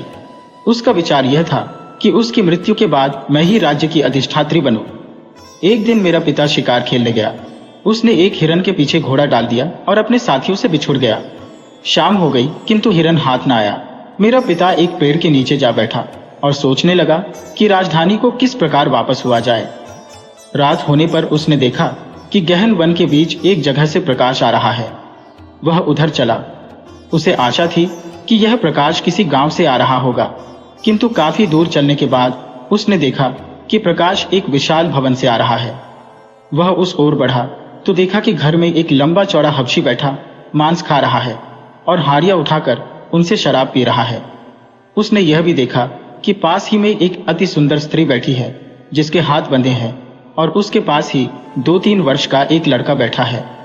मेरे पिता को उस स्त्री पर दया आई और उसने इरादा किया कि हबशी को मारकर इस सुंदरी को छुड़ाऊं। वह अवसर की प्रतीक्षा से खड़ा रहा। हबशी जब आधा बैल खा चुका और सारी हाड़ियों की शराब पी चुका तो स्त्री से कहने लगा, ओ मनमोहनी, तू कब तक मुझसे अलग अलग रहेगी और कब तक मेरी इच्छा पूरी नहीं करेगी? तू यह तो देख कि मैं तुझसे कितना अधिक प्यार करता हूं और कैसे तेरे ही ध्यान में मरता हूं। तुझे भी चाहिए कि मुझसे इसी तरह प्रेम करे। स्त्री ने कहा, दुष्ट जंगली, क्या बकवास लगा रखी है? मैं और तुमसे प्रेम करूंगी। पहले अपनी सूरत तो आईने में देख। तू मुझे बराबर दुख दे रहा है। तू चाहे इससे भी अधिक दुख मुझे दे, बल्कि मेरी जान भी ले ले, तो भी मैं तेरी ओर मुंह करके थूकूंगी भी नहीं। हबशी यह सुनकर क्रोध से पागल हो गया। उसने उठकर बाईं हाथ से स्त्री को पकड़ा और दाहिने से तलवार निकालकर उसका सिर काटने को उद्यत हुआ। इतने ही में मेरे पिता का छोड़ा हुआ तीर उसकी छाती में घुस गया और वह मरकर गिर पड़ा। मेरे पिता ने अंदर जाकर सुंदरी की रस्सियां खोली और उससे पूछा कि तुम कौन हो और कैसे इस राक्षस के हाथ पड़ी? उसने कहा, यहां से कुछ ही दूर सरासन नामी एक कबीला रहता है। उसके निवासी अर्धसभ्य हैं। वहां का बादशाह मेरा पति है। यह दुष्ट हबशी जिसे अभी तुमने मारा है मेरे पति का दरबारी था। यह मुझ पर बहुत दिनों से मुग्ध था। यह बराबर मुझे भगाने की ताक में रहता था। एक दिन मेरे पति को असावधान देखकर यह मुझे और मेरे इस बच्चे को ले भागा। यहाँ लाकर उसने मुझे बांध रखा और रोजाना चाहता था कि मेरे साथ संभोग करे। अभी तक भगवान ने कुछ ऐसी कृपा की कि यह मुझ पर हाथ न डाल सका। आज यह तुम्हारे हाथों मारा गया। मेरे पिता ने कहा, फिक्र न करो, मैं दरियाबार का बादशाह हूँ। मैं तुम्हें अपने महल में ले जाऊंगा। तुम जितने दिन चाहना वहीं रहना। सुंदरी ने यह मान लिया। दूसरे दिन मेरा पिता उसे और उसके बालक को लिए हुए चला। कुछ देर में मेरे पिता के छूटे हुए साथी भी मिल गए। उन सभी को इस गहन वन में ऐसी सुंदरी को देखकर आश्चर्य हुआ। साथ ही वे बादशाह को देखकर खुश भी हुए। बादशाह ने विस्तार पूर्वक उन्हें बताया कि किस तरह यह युवती हबशी के पंजे से छुड़ाई गई। बादशाह के साथियों में से एक ने स्त्री और दूसरे ने उसके लड़के को अपने पीछे घोड़े पर बिठा लिया और कुछ दिनों में पूरा काफिला राजमहल में जा पहुंचा। मेरे पिता ने एक बड़ा और सुंदर महल उस स्त्री को दे दिया। उसने उसके पुत्र की शिक्षा का भी प्रबंध कर दिया। 1 वर्ष तक उस स्त्री ने अपने पति की राह देखी, किंतु उसका कुछ भी समाचार न मिला तो उससे निराश हो गई और मेरे पिता को रिझाने लगी। वह उससे पहले ही आकृष्ट था, इसलिए दोनों का विवाह हो गया। वह बच्चा भी कुछ वर्षों में सजीला जवान हो गया। वह सारी विद्याओं और राज्य संचालन आदि में भी प्रवीण हो गया। मेरे पिता और दरबार के सारे लोग उसे बहुत पसंद करने लगे। सबकी राय हुई कि उस जवान के साथ मेरा विवाह कर दिया जाए और मेरे पिता के बाद राजगद्दी उसी को मिले। मेरे पिता भी इससे सहमत हो गए और वह नौजवान अपने भविष्य की कल्पना में मग्न रहने लगा। किंतु मेरे पिता ने शादी की एक शर्त यह रखी कि वह फिर किसी अन्य स्त्री से विवाह नहीं करेगा। मुसलमानों में 4 विवाह तक जायज है, इसलिए यह शर्त उसे अपमानजनक लगी और उसने यह शर्त अस्वीकार कर दी। चुनांचे विवाह न हुआ। वह इस बात से बहुत नाराज हुआ और बदला लेने के लिए षड्यंत्र करने लगा। एक दिन अवसर पाकर उसने मेरे पिता को मार डाला और मेरी हत्या के इरादे से मेरे महल में आया। किंतु हमारे मंत्री ने मुझे पहले ही एक गुप्त मार्ग से निकाल लिया था। मंत्री ने एक मित्र के घर रखा। 2 दिन में एक जहाज के कप्तान से बात करके मुझे ऐसे बादशाह के देश की ओर रवाना कर दिया जिसका राजा मेरे पिता का मित्र था। जहाज चला तो सब ठीक ठाक था कि किंतु कुछ दिनों बाद ऐसा तूफान आया जिसे देखकर कप्तान और नाविक तक गश खाकर गिर पड़े। कुछ ही देर में जहाज के टुकड़े टुकड़े हो गए और उसमें के सब लोग डूब गए। किंतु मुझे एक तख्ता मिल गया जिस पर मैं बैठ गई और एक दिन बाद किनारे आ लगी। किंतु मुझे यह नहीं मालूम था कि भगवान ने और दुख देने के लिए मेरी जान बचाई है। मैं किनारे लगी और मैंने भगवान को धन्यवाद दिया। मैं बहुत देर तक तलाश करती रही कि शायद मंत्री या जहाज का कोई अन्य व्यक्ति मुझे जीवित मिल जाए, किंतु ऐसा नहीं हुआ। मैं अपने पिता की याद करके और उस निर्जन स्थान में अपने को निपट अकेला पाकर रोने लगी और सोचने लगी कि समुद्र में डूब मरूं। इतने में मैंने अपने पीछे कई मनुष्यों और घोड़ों की आवाज सुनी। पलट कर देखा तो कई घुड़सवार थे जिनके हाथों में शस्त्रास्त्र थे और जिनके मध्य एक नव युवक था। वह जवान जरी की पोशाक पहने था और रत्न जटित पेटी कमर में बांधे था। उनको मुझे उस स्थान पर देखकर बड़ा आश्चर्य हुआ। उनके नायक नवयुवक ने, जो वास्तव में एक शहजादा था, मेरे पास यह जानने के लिए भेजा कि मैं कौन हूँ और वहां कैसे पहुंची। उस आदमी ने तरह तरह से मेरा हाल पूछा। मुझे और भी भय लगा कि यह लोग न जाने कौन है और जाने मेरी क्या दशा करें, इसलिए मैं जोर जोर से रोने लगी। वह परेशान होकर लौट गया। फिर शहजादे ने कई लोगों को एक साथ मेरे पास भेजा। उन लोगों ने भी मुझसे बहुत पूछा, किंतु मैं रोती रही और मैंने कोई उत्तर नहीं दिया। उन लोगों ने तट पर बहुत से तख्ते, मस्तूल आदि टूटे हुए पाए और समझ गए कि कोई जहाज टूटकर डूबा है और यह लड़की उसमें से बचकर किनारे आ लगी है। उन्होंने जाकर यह बात शहजादे को बताई। वह स्वयं मेरे पास आकर मृदुलता से मेरा हाल पूछने लगा। उसने यह भी कहा कि तुम अपना हाल बताओगी तो हम तुम्हारी मदद करेंगे और मैं तुम्हें अपनी माँ के पास ले जाऊंगा, जो तुम्हें बड़े प्यार से रखेगी। मैंने उसे पूरा हाल बताया। मेरा हाल सुनकर उसके आंसू आ गए। उसने मुझे हर तरह से धैर्य बढ़ाया। फिर वह मुझे अपने साथ ले गया और अपनी माता का सौंप दिया। मैंने उस वृद्धा को अपनी कहानी सुनाई तो उसे भी बड़ा दुख हुआ। वह मुझे पसंद तो पहले ही से करती थी, इसलिए उसने अपने पुत्र के साथ मेरा विवाह कर दिया। किंतु यहाँ तक मुझे पहुंचाकर मेरी किस्मत फिर पलट गई। उस राज्य का एक पड़ोसी राजा उसका पुराना दुश्मन था। जिस रोज मेरी सुहागरात होनी थी उसी दिन उसने आक्रमण कर दिया। उसकी सेना अति विशाल थी और उसने कुछ घंटों ही में नगर को रौंद डाला। उसने मेरे पति को और मुझे पकड़ने के लिए आदमी भेजे, किंतु हम पहले ही बच निकले और छुपते छुपाते समुद्र तट पर रात के समय पहुंचे। वहां एक मछुआरे की नाव बंधी थी। हम दोनों उसे खोलकर समुद्र में बढ़ने लगे। कुछ दूर जाकर वह नाव एक समुद्री धारा में पड़ गई। हमें कुछ नहीं पता था कि नाव किधर जा रही है। 2 दिन बाद देखा कि एक जहाज हमारी ओर आ रहा है। हम समझे कि वह कोई व्यापारी जहाज है, इसलिए हमने सहायता के लिए आवाज दी। लेकिन यहां फिर धोखा हुआ। जहाज पर 5-7 डाकू थे। वे गदाएं लिए हुए हमारी डोंगी पर आए और हमें बांधकर अपने जहाज पर ले गए। जहाज पर उन्होंने मेरा नकाब उठाया तो सब ठगे से रह गए, क्योंकि उन्होंने ऐसी सुंदर स्त्री कभी नहीं देखी थी। फिर उनमें झगड़ा होने लगा। हर एक चाहता था कि मेरा मालिक बने। फिर उनमें तलवार चलने लगी और एक अति बलवान डाकू को छोड़कर सभी मारे गए। उस डाकू ने कहा, मैं तुझे काहिरा ले जाकर एक मित्र को भेंट करूंगा। उसने मुझसे एक सुंदर दासी मांगी थी। लेकिन यह आदमी कौन है?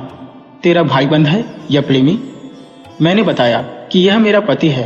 तो वह बोला, फिर तो इसका दुख दूर होना चाहिए। इससे तेरी दशा कब तक देखी जाएगी? यह कहकर उसने मेरे पति को बंधा बंधा ही समुद्र में डाल दिया। मैं बहुत रोई पीटी और पति के पीछे समुद्र में कूदने को तैयार हो गई, किंतु डाकू ने मुझे मस्तूल से बांध दिया और जहाज को चलाने लगा। वायु अनुकूल थी और हमारा जहाज कुछ ही दिनों में एक छोटे से नगर के तट पर आ लगा। डाकू ने वहां कई दास और कई ऊंट मोल लिए और स्थल मार्ग से काहिरा की ओर प्रस्थान किया। हम कई दिनों की यात्रा के बाद इस जंगल से गुजर रहे थे तो हमने उस राक्षस जैसे हबशी को अपनी ओर आते देखा। पहले हमें आश्चर्य हुआ कि यह मीनार कैसे चल रही है। पास पहुंचा तो देखा कि आदमी है। इस दुष्ट ने पास आकर अपनी गदा उठाई और डाकू से कहा, अपने आदमियों के हाथ बांध और अपने भी बांध और इस सुंदरी को लेकर मेरे पीछे चला आ। किंतु डाकू और उसके दासों ने उसके साथ युद्ध किया। फिर वे सब के सब मारे गए। नरभक्षी ने और लाशें छोड़कर सिर्फ डाकू की लाश एक ऊंट पर रखी और ऊंट पर मुझे बिठाया और इस किले में ले आया। ये कल ही की बात है। शाम को उसने डाकू की लाश को भून कर खाया और मुझे सारा हाल बताया कि किस तरह वह खाने को आदमी लाया करता है और कैसे उसने तहखाने में आदमी बंद कर रखे हैं कि अगर किसी दिन नया भोजन न मिले तो इन्हीं में से किसी को भून खाए। उसने कहा, मांस तो तेरा भी नरम होगा, किंतु मैं तुझे मारूंगा नहीं, बल्कि तुझसे विलास करूंगा। आज तो तू थकित और दुखी है, इसलिए आज छोड़ता हूं। कल से तुझे मेरी शैया पर सोना पड़ेगा। किंतु इसकी नौबत नहीं आई। आज तुमने इसे मार डाला। खुदादाद ने कहा, अब तुम कुछ फिक्र न करो। यह 49 शहजादे हैरन राज्य के हैं। इनमें से जिसके साथ तुम चाहो तुम्हें ब्याह दिया जाए। उसने कहा, मैं तो अपने उद्धारकर्ता को ब्याहना चाहती हूँ। अन्य लोगों ने भी उसका समर्थन किया और वहीं खुदादाद के साथ दरियाबार को शहजादी ब्याह दी गई। वह दिन तो विवाह समारोह और हंसी खुशी में बीता। दूसरे दिन सब लोग वहां से हैरन की ओर चल दिए। दिन भर चलने के बाद शाम को एक अच्छी जगह देखकर उन्होंने रात के लिए पड़ाव डाला। शाम को भोजन करके सबने खूब शराब पी। इसी उल्लास में खुदादाद सब लोगों के सामने अपनी पत्नी से बोला, अभी तक मैंने सभी से अपनी वास्तविकता छुपाई थी, अब मैं अपना सच्चा हाल कहता हूँ। मैं भी इन 49 शहजादों का भाई यानी हैरन के बादशाह का पुत्र हूँ। मुझे मेरे चचेरे भाई शहजादा सुमेर ने पाला पोसा है। मेरी माँ का नाम पीरोज है। अब तुम्हें इस बात से भी संतोष होना चाहिए कि तुमने साधारण व्यक्ति से नहीं, एक शहजादे से विवाह किया है। दरियाबार की शहजादी ने कहा, तुमने अपने को छुपाया जरूर, किंतु मुझे तुम्हारी चाल ढाल और व्यवहार से अंदाजा हो गया था कि तुम अवश्य ही राजकुमार होंगे। साधारण आदमी में वे बातें बिल्कुल नहीं होती जो तुम में है। खुदादाद के सौतेले भाई यह सुनकर प्रकटता तो बड़े प्रसन्न हुए, किंतु उनके दिलों में बैर की आग सुलगने लगी। वे चुपके चुपके आपस में परामर्श करने लगे। वे इस बात को भूल गए कि एक दिन पहले ही खुदादाद ने उन्हें मौत के मुंह से बचाया था। उनमें से एक ने कहा, इसे विदेशी समझकर तो हमारे पिता ने इसे हमारा अभिभावक बना दिया है। जब उसे मालूम होगा कि यह उसका पुत्र है तो स्पष्टतः इसे सारा राजपाट सौंप देगा और हम कहीं के नहीं रहेंगे। इसलिए अच्छा है कि हम इसे यहीं खत्म कर दें। इस पर सारे शहजादे एकमत हो गए। उन्होंने रात गए खुदादाद के खेमे में घुसकर उस पर गदाओं की चोटिंग की और जब वह निश्चेष्ट हो गया तो स्वयं सारे ऊंट और सामान लेकर रात ही रात हैरन की ओर रवाना हो गए। हैरन पहुंचकर उन्होंने अपने पिता की चिंता यह कहकर दूर कर दी कि हम लोग बहुत दिन तक शिकार खेलते रहे। उन्होंने हबशी के हाथों अपनी गिरफ्तारी और खुदादाद द्वारा मुक्ति की बात बिल्कुल छुपा ली। उधर सुबह जब शहजादी ने खुदादाद के खेमे में उसका हाल देखा और शहजादों को गायब पाया तो वह सारी बात समझ गई और पति के लिए विलाप करने लगी। कुछ देर में जब उसका शोक कुछ कम हुआ तो उसने ध्यान में खुदादाद को देखा। उसने उसकी सांस भी कुछ चलती देखी और शरीर भी गर्म पाया। वह खेमे को बंद करके एक निकटवर्ती कस्बे में गई और वहां से एक जर्राह को ले आई, किंतु वापस आकर देखा तो खुदादाद अपने खेमे में नहीं था। उसने समझा कि इस बीच कोई खूनी जानवर आकर उसे उठा ले गया। अब वह सिर पीट पीट कर रोने लगी। जर्राह दयावान था। वह उसे कस्बे में ले गया और एक मकान में उसे रखकर उसकी सेवा के लिए 2 दासियां नियुक्त कर दी और कभी कभी खुद भी जाकर हाल चाल पूछ लेता। एक दिन उसने शहजादी को उदास देखकर कहा, सुंदरी, तुम कुछ विस्तार से अपना हाल कहो तो तुम्हारी सहायता का प्रयत्न करो। शहजादी ने उसे अनुभवी और हमदर्द देखा तो अपना और खुदादाद का हाल सुनाया। जर्राह को मल्लिका पीरोज का हाल मालूम था, जिसे हैरन के बादशाह ने फिर अपने पास बुला लिया था और उसने जान लिया था कि खुदादाद उसी का पुत्र था। जर्राह ने किराए पर 2 ऊंट लिए और शहजादी के साथ हैरन को रवाना हुआ और एक सराय में पहुंचकर डेरा डाला। सराय वाले से नगर का हाल पूछने पर उसने बताया, बादशाह अपने पुत्र खुदादाद के गायब होने से बहुत परेशान है। उसकी माँ पीरोज ने उसे बहुत ढूंढवाया किंतु कहीं पता नहीं है। उसकी याद करके उसके माँ बाप और सरदार सामंत सभी दुखी रहते थे। यूं तो बादशाह के और भी 49 बेटे हैं किंतु खुदादाद को कोई नहीं पहुंचता। वास्तव में खेद की बात है कि ऐसा शहजादा लापता हो जाए। जर्राह ने दरियाबार की शहजादी को यह बताया तो बादशाह के पास जाकर उसे पूरा हाल बताने के लिए तैयार हो गई। जर्राह ने कहा, यह ठीक नहीं है, इसमें खतरा है। 49 शहजादों में से किसी को भी तुम्हारे बारे में मालूम हुआ तो तुम्हारी बादशाह के पास पहुंचने के पहले ही वे तुम्हें मरवा देंगे। अच्छा, यह होगा कि वह स्वयं खुदादाद की माँ के पास किसी तरह पहुंचो और जब उसे पूरा हाल बता दूं तो तुम्हें बुलाऊं। तब तक के लिए तुम यही सराय में ठहरो। शहजादी ने यह मान लिया। जर्राह शहर में गया तो एक बड़े रास्ते में देखा कि एक भव्य महिला एक ऊंट पर सवार आ रही है। उस ऊंट का साज सामान बहुत ही मूल्यवान था और उस ऊंट के पीछे बहुत से गुलाम चल रहे थे। पुरवासी भी ऊंट को देखकर विनयपूर्वक सड़के के किनारे खड़े हो जाते और उसका अभिवादन करते थे। जर्राह ने भी एक किनारे खड़े होकर उसका अभिवादन किया। फिर उसने एक आदमी से पूछा कि यह कौन है। उसने बताया कि यह खुदादाद की माँ मल्लिका पीरोज है। यह सुनकर जर्राह उसकी सवारी के पीछे लग गया। उस महिला ने एक मस्जिद में जाकर नमाज पढ़ी और निर्धनों तथा भिखारियों को खूब दान दिया। बादशाह ने उससे कहा था कि तुम खुदादाद की वापसी का आशीर्वाद पाने के लिए भिखारियों को खूब दान दिया करो। जर्राह भीड़ में घुस गया और उसने एक दास से कहा कि मैं मल्लिका से बात करना चाहता हूं। उसने कहा, भाई, इस समय तो उसे रात दिन खुदादाद की ही चिंता है। वह इस विषय के अलावा किसी से कोई बात नहीं करती। जर्राह ने दास के कान में कहा, मुझे इसी बारे में उससे बात करनी है। दास ने कहा, अच्छी बात है, लेकिन रास्ते में तो बात हो नहीं सकती। तुम हमारे साथ महल तक चलो, फिर मैं बात करवाने की कोशिश करूंगा।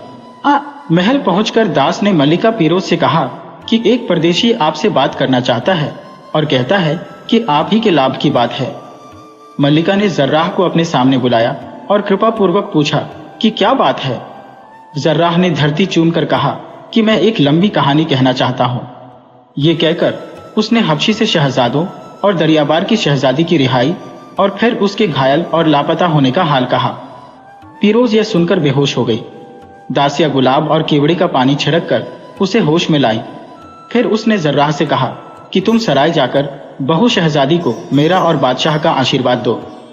यह कहकर उसने जर्राह को विदा किया और खुद खुदादाद को याद करके रोने लगी। कुछ देर में बादशाह वहां आया और मल्लिका से उसके रोने का कारण पूछा। पीरोज ने जो कुछ उस जर्राह से सुना था वह विस्तार से कह सुनाया। शहजादों की कमीनगी सुनकर बादशाह को आग लग गई। वह कुछ कहे सुने बगैर दरबार में आया। उसका लाल चेहरा देखकर सारा दरबार थर्रा उठा। बादशाह ने मंत्री को आदेश दिया कि 1000 सिपाही ले जाकर 49 शहजादों को पकड़ो और रस्सियों में बांधकर खूनी कैदियों के बीच डाल दो। मंत्री ने कुछ ही देर में इस आदेश का पालन किया और आकर बादशाह को यह सूचना दे दी। बादशाह ने ऐलान किया कि 1 महीने तक दरबार नहीं होगा। फिर वह मंत्री के साथ मलिका पीरूज के महल में आया।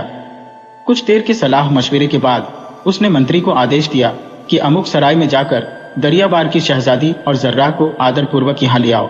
मंत्री एक सजा सजाया ऊंट और एक उम्दा घोड़ा लेकर सराय को गया और ऊंट पर शहजादी और घोड़े पर जर्राह को सवार करा के चला। मार्ग में यह सवारी बड़ी शान से निकली और सभी को मालूम हो गया कि शहजादा खुदादाद की पत्नी दरियाबार की शहजादी है। सब लोग खुश हुए। उन्हें आशा बंधी कि अब शहजादे का भी पता चल जाएगा। सवारी जब महल के द्वार पहुंची तो बादशाह खुद अगवानी के लिए आया। शहजादी ने सवारी से उतरकर बादशाह और मलिका के पांव चूमे। फिर तीनों गले मिलकर खुदादाद की याद में देर तक रोते रहे। जब उन लोगों की तबीयत कुछ संभली तो दरियाबार की शहजादी ने कहा कि मुझे आशा है कि जिन लोगों ने मेरे निर्दोष पति की इतनी निर्दयता से हत्या की है उनसे इसका बदला लिया जाएगा। बादशाह ने कहा, तुम भरोसा रखो, यद्यपि वे मेरे पुत्र हैं तथापि मैं उन्हें जीता न छोड़ूंगा। उसके बाद वह कहने लगा, अपने बेटे खुदादाद का शव नहीं मिला है, फिर भी मैं चाहता हूं कि उसकी याद बनाए रखने के लिए एक मकबरा बनवाऊं। इसके बाद उसने मंत्री को आदेश दिया। मंत्री ने नगर के बीच में एक जगह लेकर उसमें सफेद संगमरमर का एक विशाल और सुंदर मकबरा कुशल कारीगरों से बनवा दिया। बादशाह को जब यह सूचना मिली कि मकबरा तैयार है तो उसने एक दिन तय किया जब सारे लोग वहां जाकर मातम और कुरान पाठ करें। वह दिन भी आ पहुंचा। नगर के सभी निवासी मकबरे पर पहुंच गए। बादशाह भी अपने दरबारियों और सरदारों सामंतों के साथ वहां पहुंचा। कब्र पर एक काली मखमल की सुनहरे काम की चादर बिछी थी। बादशाह और अमीर उस पर बैठे। कुछ देर बाद फौजी सवारों की एक टुकड़ी आई। इसके जवान सिर नीचा और आंखें आधी बंद किए थे। उन्होंने कब्र की 2 बार परिक्रमा की और फिर कब्र के सामने खड़े होकर बोले, राजपुत्र, यदि हमारी शक्ति और शौर्य से तुम जीवित हो सको तो हम अपने प्राण देकर भी तुम्हें जीवित कर देंगे, किंतु यदि ईश्वर की इच्छा कुछ और हो तो हम लोग मजबूर हैं। ये कहकर वे लोग चले गए। फिर एक गिरोह महात्माओं का आया जो कुटीरों में रहते थे और किसी से मिलते जुलते नहीं थे। उनका अगुवा एक वृद्ध था जिसने एक मोटी पुस्तक अपने सिर पर रखी थी। वे भी कब्र की 3 बार परिक्रमा करके कब्र के सामने खड़े हो गए और बोले, हे राजकुमार, यदि हमारी सारी तपस्याओं के फलस्वरूप तुम पुनः जीवित हो जाओ तो हम इसके लिए तपस्याओं का फल अर्पित कर देंगे। ये कहने के बाद वे लोग भी जिधर से आए थे उधर ही चले गए। इसके बाद सफेद टट्टुओं पर सवार और भव्य वस्त्राभूषण पहने, सिरों पर रत्नों की मंजूषाएं लिए हुए 50 अतीव सुंदर कुमारियां आईं। उन्होंने भी कब्र की कई बार परिक्रमा की। फिर उनमें सबसे अल्पायु और सुंदर स्त्री कब्र के सामने खड़े होकर बड़े उच्च स्वर में बोली, शहजादे, हम तुम्हारी दासियां हैं। हमारा सौंदर्य तुम पर न्यौछावर है। यदि इसके बदले तुम्हें जीवन दान मिले तो हम इसके लिए प्रस्तुत है। यद्यपि हमें ज्ञात है कि तुम जिस स्थान पर हो वहां यह चीजें काम नहीं आती। ये कहने के बाद सुंदरियों का गिरोह भी चला गया। फिर बादशाह अपने दरबारियों और सरदारों के साथ खड़ा हो गया। इन सब ने भी 3 बार कब्र की परिक्रमा की। फिर बादशाह उच्च स्वर में बोला, ओ शहजादे, तुम कहाँ हो? तुम्हारे वियोग में मेरी आंखों की ज्योति जाने लगी है। यह कहकर वह फूट फूट कर रोने लगा। उसके साथ के लोग भी रोने और मातम करने लगे।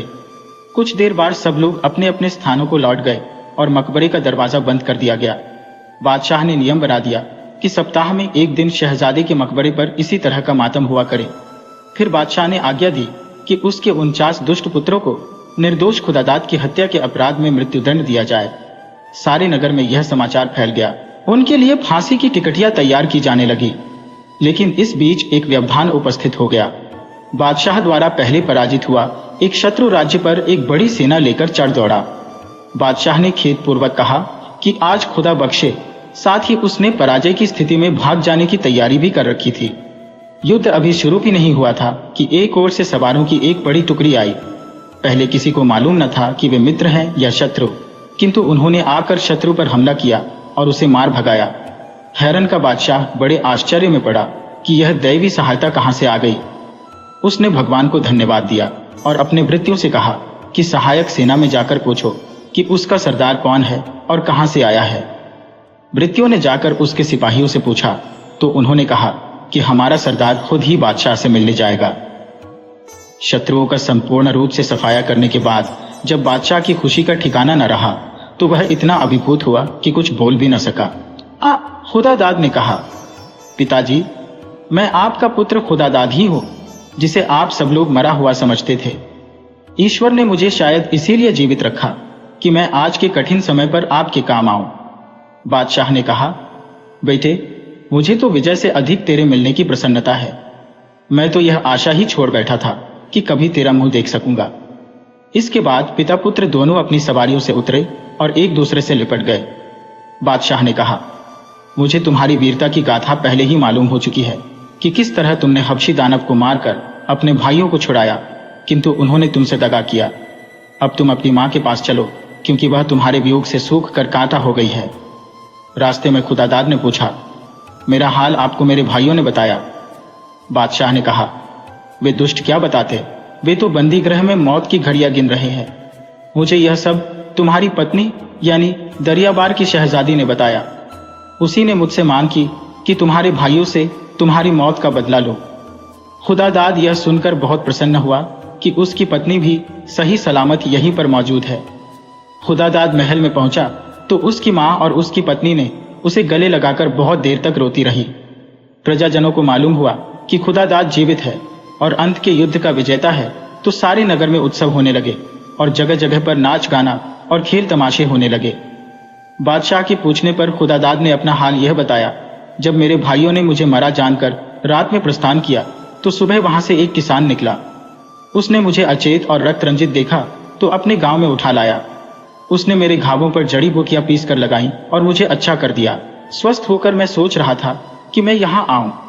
इतने में सुना कि आपका पुराना शत्रु आप पर आक्रमण करने वाला है। मैंने कई गांवों के जवान इकट्ठे किए। वे सब आपकी रक्षा के लिए जान देने को तैयार हो गए। मैंने उनकी फौज बनाई और अवसर रहते आपकी सेवा में आ गया। बादशाह ने खुदादाद की बड़ी प्रशंसा की और मंत्री को आदेश दिया कि 49 पुत्रों को फांसी दी जाए। खुदादाद ने हाथ जोड़कर कहा, निस्संदेह न्याय की दृष्टि से उन्हें यही दंड मिलना चाहिए, किंतु आखिरकार वे आपके पुत्र और मेरे भाई हैं। मैंने हृदय से उनका अपराध क्षमा किया और आपसे भी निवेदन करता हूं कि उन्हें क्षमा करें। बादशाह ने कहा कि तुम कहते हो तो मैं उन्हें क्षमा करता हूं। खुदादाद ने बंदीगृह से अपने भाइयों को बुलाया। उसने एक बार फिर उसी तरह उनके बंधन खोले और उन्हें गले लगाए जैसे हबशी दैत्य के महल में किया था। प्रमुख नागरिकों और सामंतों ने खुदादाद के हृदय की विशालता की भूरी भूरी प्रशंसा की। बादशाह ने खुदादाद को उसी समय युवराज और राज्य का स्वामी घोषित कर दिया। उसने जर्राह और खुदादाद के सहायक किसान को अपार धन संपदा देकर विदा किया और खुदादाद के सैनिकों को भी इनाम दिया।